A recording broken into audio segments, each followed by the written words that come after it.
here in the perimeter, there are no stars. Out here, we is stoned. Immaculate. Hello and welcome. This is the C86 show. I'm David Eastaugh. As you know, we love a special guest. This week, it's going to be the turn of the Hanover bass band, which is translated as Bear and the Milk Boys, but obviously in German it sounds very different, but I'm not going to try and pronounce it because it'll be a disaster. But I spoke to singer-songwriter Annette Simons to find out more about life, love and poetry. So this is the interview. So after several minutes of interesting but casual chat, we get down to the exciting subject of the early formative years. And just to say that once or twice there's a few moments about the translation and me asking how you pronounce things, but it's all good stuff. But Annette will tell you more. Over to you. Yeah, my first single was from the Sweet Coconut. Oh, yes. Gosh. Hershey, cacao, cocoa. Well, yes, I love Ballroom really, Blitz. Yeah, I really love the Sweet, and I was very happy to see them 2 years ago at the Rebellion Festival. Fantastic. I think they've still got the original guitarist, haven't they? I really like that. But I started with punk rock with German bands. Not Yes. English bands. I really know Sex Pistols, of course, and I liked Anarchy in the UK, the song. Yes. But I was focused on German bands like Hansa-Plast, and there were. I'm from Hanover now. I live in Hamburg, but I'm from Hanover, and there was a very nice group of people doing music, punk rock, a little bit art, and we had a label of our own, No Fun Records. Right. And there were a lot of bands in Hanover, and we were on tour with all the bands, and yeah. So I wasn't so interested in other towns. Yes. So was this a kind of the mid-70s, late 70s that you were sort of engaged? Late 70s and 80s.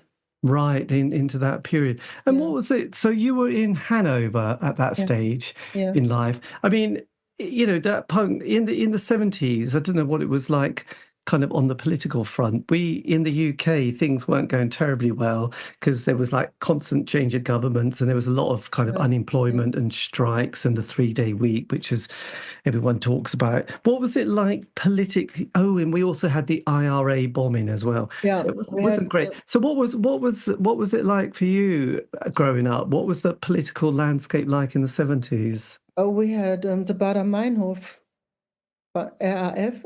The Baader-Meinhof. Yes. They were what heißt das? Entführen. They took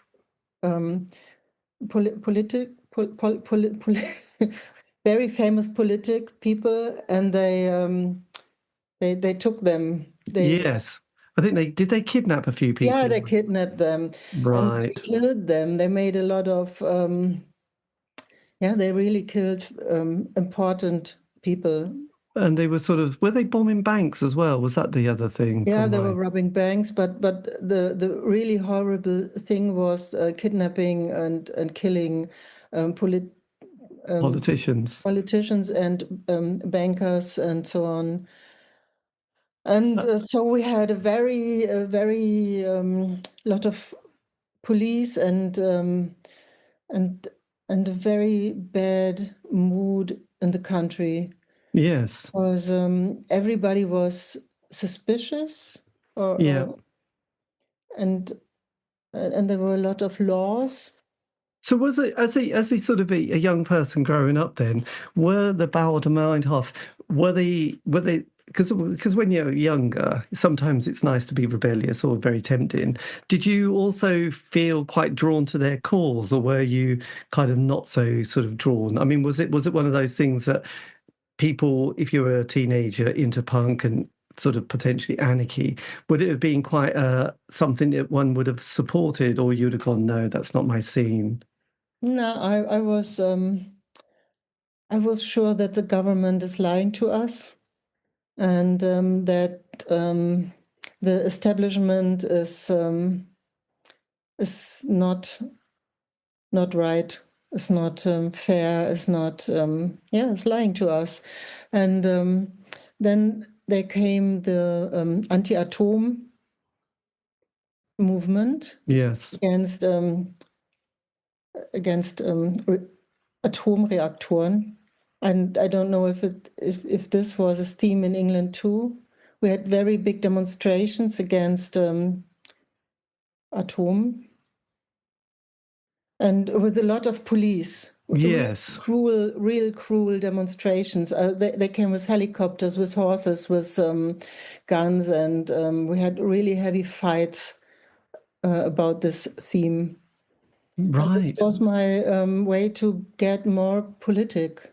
Well, I would imagine, yes. The 70s, one sort of can easily reminisce and look back at the fun bit, but underneath there was a lot of kind of chaos, and I think, and it was like there was a sort of I hadn't realised this, but there was a whole movement of people who were really sort of from the far right, who were sort of almost starting to get a small army together because they thought the revolution was going to come, and they wanted to be armed and to sort of shoot the communists. There was a lot of sort of fear about communism at that stage. So it was kind of an interesting sort of political faction that was going on. I was only 10. I wasn't quite aware of all this, but I did see the news. So obviously you were aware of the IRAs and their protests at that point. So did you have any did you have any sort of brothers or sisters who gave you any kind of musical directions or sort of influenced your music as well?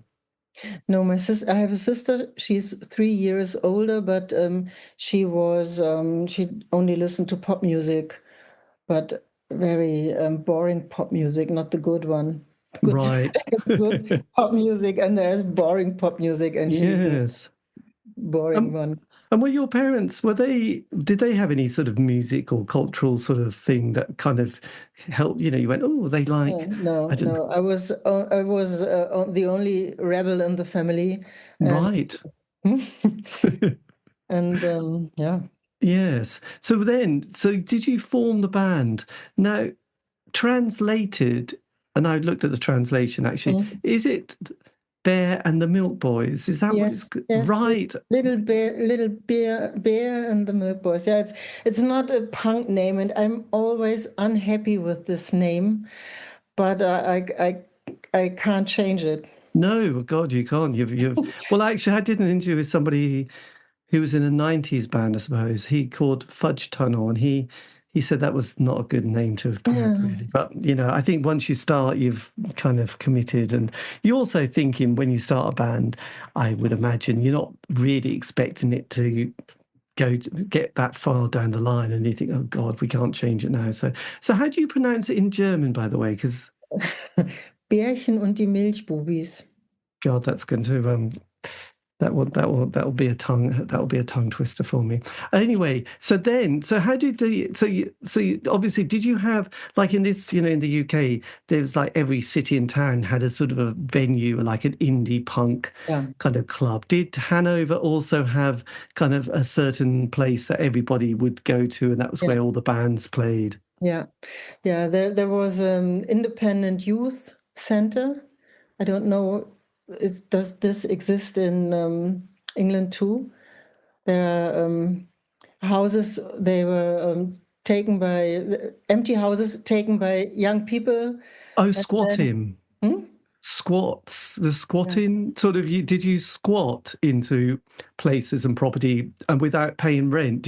Were they empty and you first like this, and then you make an agreement with the government so that you can stay. And these are wonderful places where a lot of music and culture start.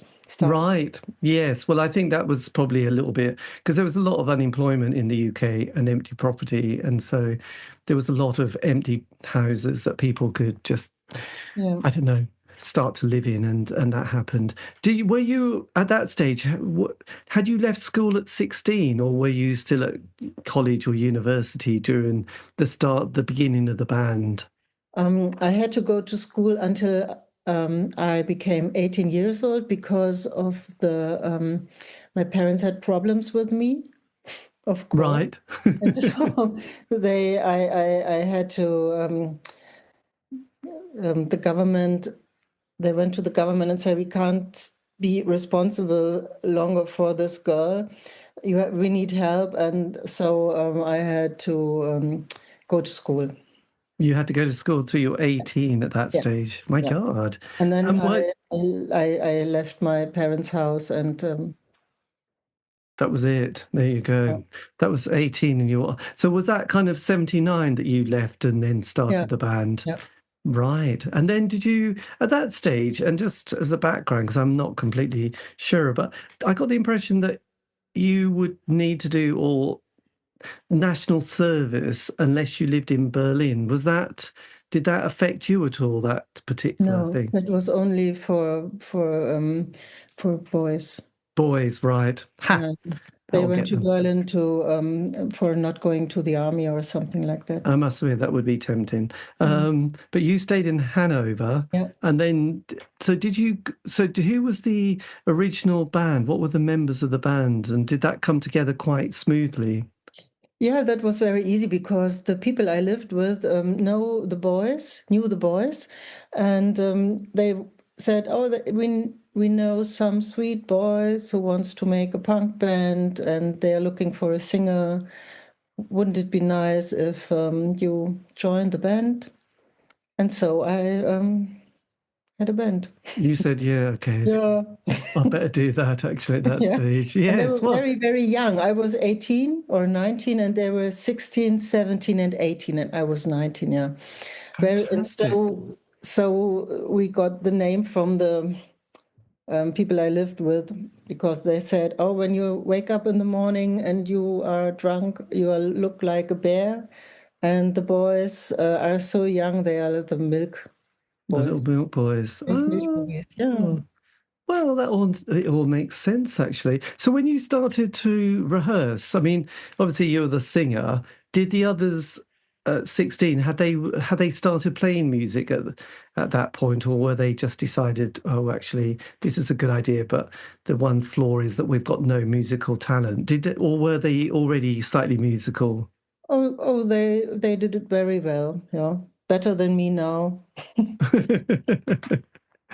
Oh, good. And did you all sort of start to rehearse? Did you sort of start to rehearse and do cover numbers, or did you start trying to write your own material at that stage?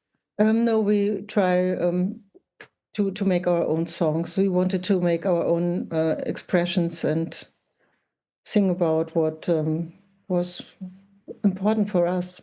Yes. So then he says, I've done so much research. So quite quickly, you managed to put out your first EP the following year, didn't you? Which was a 4-track EP on No Fun Records at that point. Right. Did you what was the creative process like? Were you coming together as a band, or were you the person who came up with the lyrics and someone came up with the musical aspect of it? Oh, one boy in the band has already started with songwriting, and I changed the songs a little bit, make them more female. Yes. And one song I was writing on my own, that was Jung, kaputt, spart, Altersheime. This is our most. This is our hit, you can say, yeah. Yes. So then you got the records done, and this was the first one on No Fun Records that came out. With that particular one, did you sign a contract, or did they just pay for you to go into the studio, or did you have to sort of pay for that yourself? We had to pay for ourselves, yeah. Little dears, aren't they, really? And then the 4 tracks. What's the translation of that EP? Is there not a translation? What's it called? What's it titled? I'm not going to try and pronounce it. Jung, kaputt, spart, Altersheime. That means if you ruin your life when you're young, you don't have to go in a house for old people. It all makes sense, actually.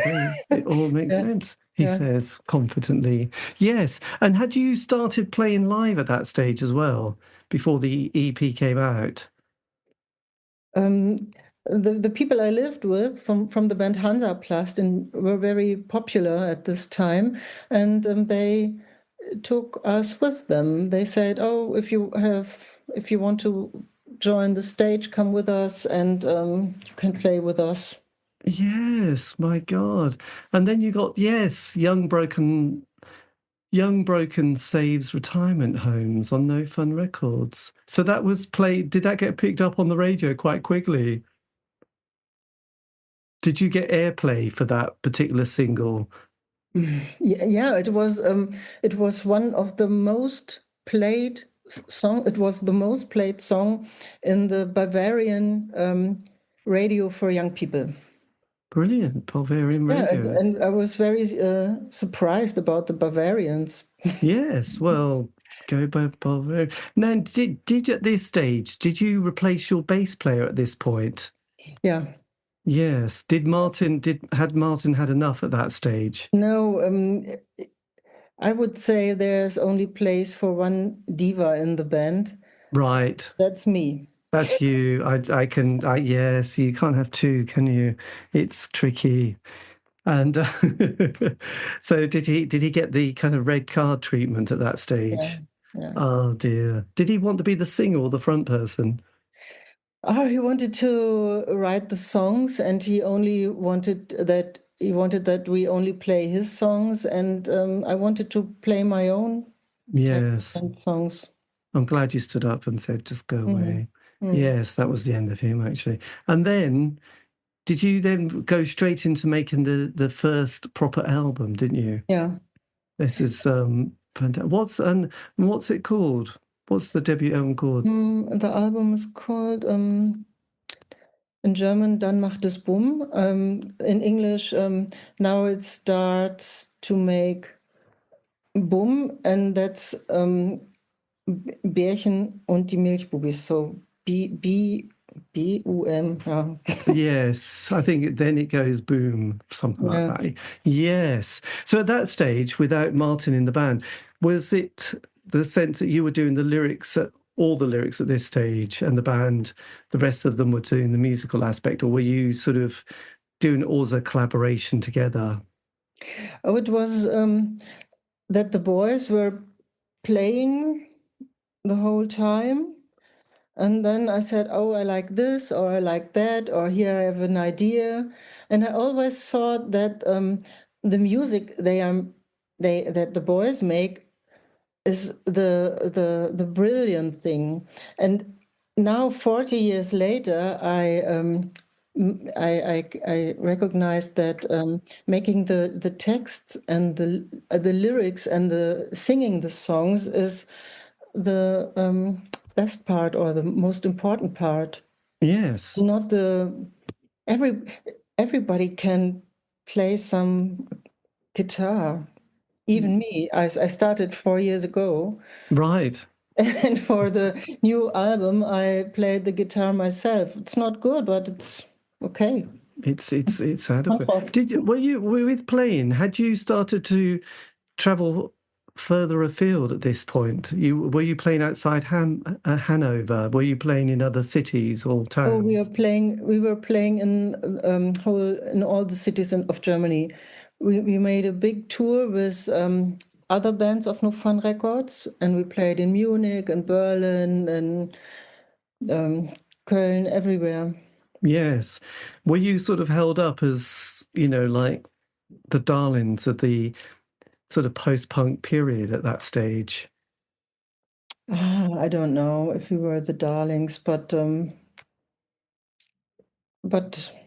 we were a good group together, and we had very much fun together, and we really liked each other. That was the most important part for me at this time. Yes. Well, absolutely. Did you, at that point, with the band, were you able to make enough money to live, No, on a... Not at all. no. But we didn't have to pay for playing. A little bit of money. We got a little bit of money, but not enough for living. Yes. And did you then contribute a track, Motorcycle and Deep Sea Fish, to a film in the following year? How did that sort of come about? Oh, it's we met the cameraman, the one Yes. who made the camera. We met them in Stuttgart on a tour, and he said, "Oh, a friend of mine is just making his film on the film university in Munich, and would you like to join us?" And so we made this 2 videos with him because he had the feeling that music video would be the next big thing. It was the beginning of MTV, and Yes. he became a very famous music regisseur. Was he sort of a director or... Yeah, exactly. He became a very famous music director. He had an own. He was at television, had an own production company, I guess, Yeah. isn't he, actually? Yes. Was that Michael? Michael Bentele. Right. So Yeah. he did it at that stage. Did at that stage, because yesterday I went down to London to see this David Bowie new slightly immersive exhibition. It was kind of like lots of videos of him, throughout his career, both interviews and on film. Did films like that, because he contributed a track to that film Christiana F. Did that sort of come onto your cultural radar at all? Kind of movies like that?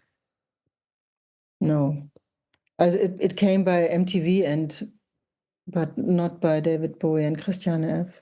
Yeah, no, it was just that he sort of appears in it as she goes to a concert in Berlin and he's playing, and I just wonder, because in the UK I think a lot of people, we all went and watched it and were quite mesmerized by it and a bit sort of, it was quite grim. I just wondered if it was it was also a popular cultural thing that people in Germany also went and watched, because that was the thing that we would... Yeah, I think it was a very big point in Germany too, but I have very big problems with drugs.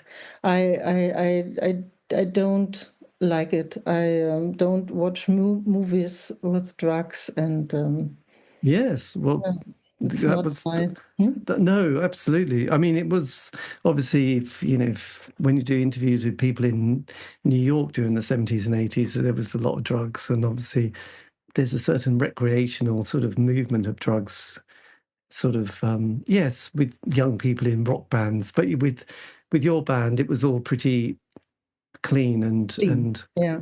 very well.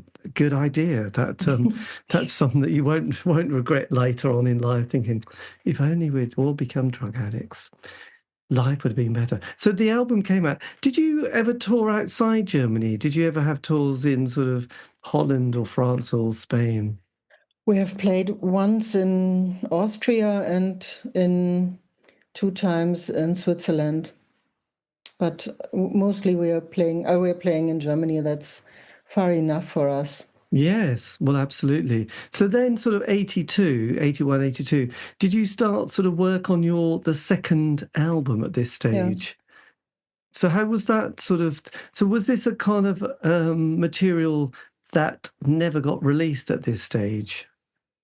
Yeah, when we tried to make our second album, we realized that we had no ideas, we had no inner drive, we had nothing to say, nothing to sing. We lost our momentum. Idea. And it was over with punk rock in Germany because of the Neue Deutsche Welle, the new German wave, if you translate it exactly. The industry realized that there were a new music, and they wanted to be part of this, and they released every month maybe 10, 20 bands with silly songs, and that ruined the whole scene. Were they just trying to sort of have a big hit, a global hit like 99 Red Balloons? Yeah. Right. So, yeah. Yeah, it's kind of weird because in the UK, we had punk and then we had post-punk and then sort of 83 kind of indie pop started, like bands like the Smiths, and there'd been Echo and the Bunnymen and U2. So there was a lot of kind of indie music in the 80s. But so by 82, you'd all become disillusioned with music. Yeah. We don't have the pop gene like the Britons. You can, if you are in Britain, you hear everywhere good music, pop music and other good music, but not in Germany. Not in Germany. God, you must have been. So then did you all sort of sit down around the kitchen table and say, we'll finish the band now? Yeah. God. So what do you do at that stage? It's only, you're still in your 20s and you're no longer in the band. So did you sort of have another career at this point, or did you keep playing music elsewhere?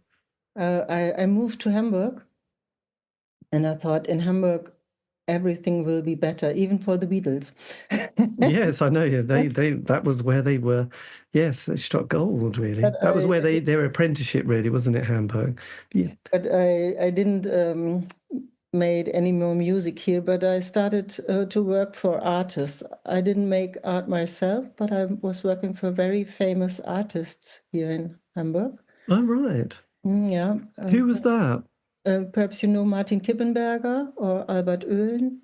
They're really really famous. God, really you can tell by my blank expression that I've called the new wild painter. They were called. Oh, Die neuen Wilden. Martin Kippenberger is already dead, but he inspired a lot of other artists and musicians. Right. Oh, you'll have to, yes, I'll have to ask you to sort of send me their names, actually. And then sort of, so that was what it was called then, New Wild Ones. Yeah. Oh, so you were working for them. Were you an assistant with them? Yeah, but I made really everything. I cleaned, I cooked the coffee, I bought the colors, and I was writing little texts for them, and yeah. Brilliant. So did you do that? Did you stay in Hamburg then for several decades? Yeah, I'm still living in Hamburg. Right. But I only stayed maybe a year, but working for the artist because it was too heavy. And then I thought I must do something serious, and I started working as a graphic designer. Right. And I made this until 4 years ago or 5 years ago. And then and then did the band then start to have a revival then? Yeah. Did you have you reunited? Because there was this thing that, what was it? Young Broken had a slight revival as a ringtone. Was that is that 2012? Oh, I don't know when this was, the ringtone. But we had several re-releases. Yes. And we had cover story at Maximum Rock and Roll. Got you. Yes, got that one. And then so 2020, you reunited. Whose kind of moment of inspiration was that? Oh, that was because of the label here in Hamburg, Tapete Records. Oh yes, they're very good. They have British artists as well. They do. I think there was Pete Astor who was in the Robert Foster. Yes, and Robert Foster. They're very prolific, aren't they? Actually, and I think there's been various other indie members who went solo and have managed to get released on it. So did they approach you then? Yeah, and they said, "Oh, would you like to re-release your first album and other songs? And could you imagine to go to make some to go back to stage for a few times with us? and And did you say, yes, I've been waiting for this? Yes, let's try this. Could be fun. It will be fun, and thank God someone's thought of it. Yeah, so... And it's fun. Well, absolutely. So did you then get the original band back together? Only the bass player. Only the bass player and... The new bass player, not the one... Yeah, and we have a drummer we already knew from Hanover. He was playing with the band Rotzkotz in Hanover with us. Right. And we know him for over 40 years, and he said, okay, I'll play with you. And did any of the other members ever say they were tempted, or did you say, look... Oh, the guitarist is living in Austria, in Innsbruck, and he's a very famous physician. He's a Quantenphysiker. Oh, right. Of the world's best Quantenphysiker. Right.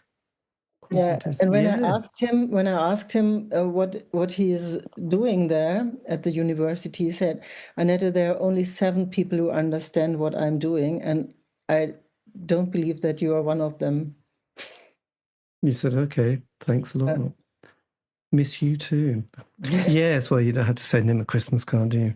Anyway, so you thought, well, that made life easy. Yes. So then you've got so it's a 3-piece. Is it the case then that you had old material that you could re-record, or you hadn't quite finished, or did you start writing new material for the album? We wrote new material, really new material, because there are other times. There are other times, and there are other themes, and Yes. Now, because what's the album title again? In German? The re-release is called Finally Completely Drunken. Oh, yes, right. So that was... Right.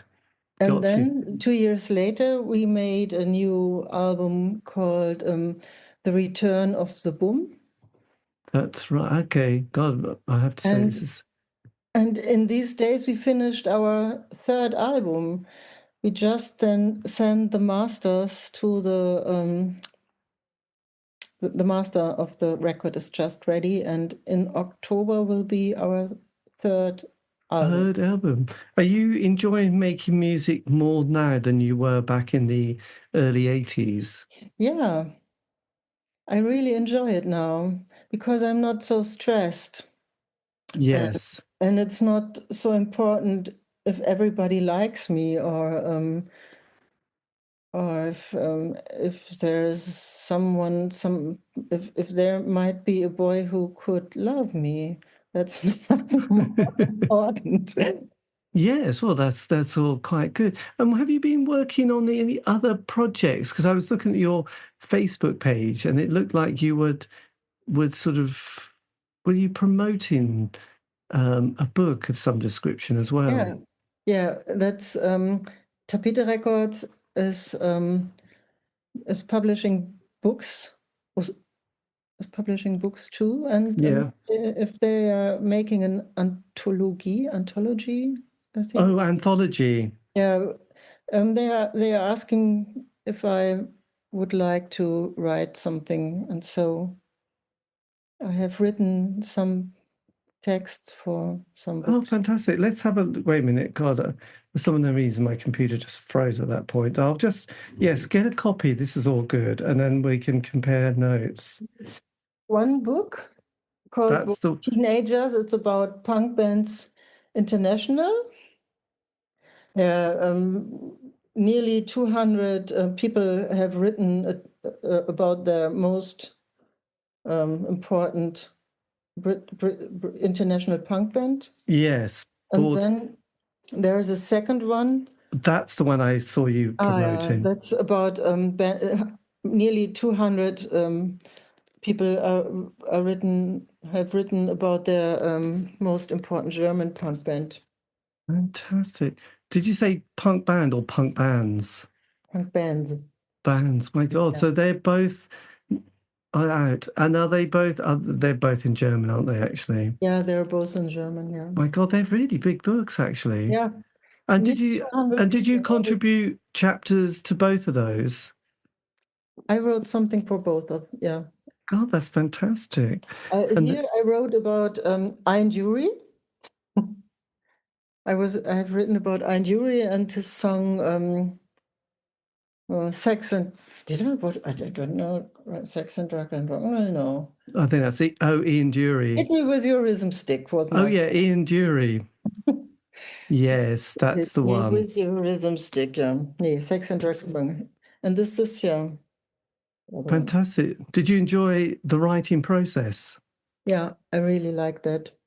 Excellent. So going forward, you've got your third album coming out in the autumn. Is there any live dates that you've got as well? Yeah. But it's very, very difficult, and it gets more difficult every day because there's so hard for the clubs to make money when there are less than 500 people, and if we are lucky, there are maybe 100, 200 people. Right. And that's not easy. No, I would imagine it isn't. Is it the case that you own all the music now, or certainly you have a certain ownership to the early singles and the first album? Do you sort of have that now for yourself? No, I just wondered, you're able to put out the music that you made back in 1980, and that all came out on that compilation recently. Yeah. Was that quite a nice process, putting that collection together for you and the band? Yeah, it was good. It was really good. Yes. Did you write any sleeve notes or anything like that on it? Yeah. Ah, and did the other members of the band, were they kind of pleased and impressed that got put together?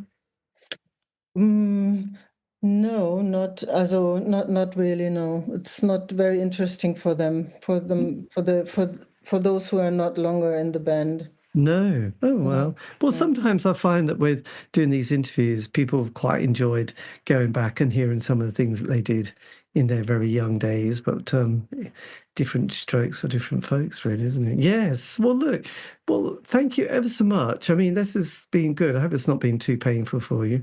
But yeah, thanks. And what I'll do, if you want, when I put it out, I can give you a link to the yes, I will. And yeah, so I can to pronounce your name, it's straightforward, isn't it? Is it just pronounce Annette Simons? Annette Simons, yeah. Annette Simons. And just so that I can try, and so how's the best way to pronounce the band name? Is it going to be just impossible for me, isn't it, really? Bärchen und die Milchbubis. Bärchen und die Milchbubis. Right, I will listen to that and have about 10 different goes at it. And if I don't, I'll just do the... It's unimportant. The people can read. Well, they can definitely read, and it will... Yes, otherwise I won't be going to bed tonight, will I, really? But yeah, well, look, thank you ever so much for saying yes to this. This has been fantastic. I hope it's not been too painful. And between the two of us...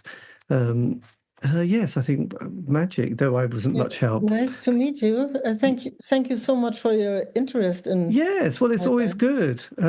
Check out some of the other interviews I've done. There's been a lot. But anyway, look, have a lovely evening, and thanks again for your time.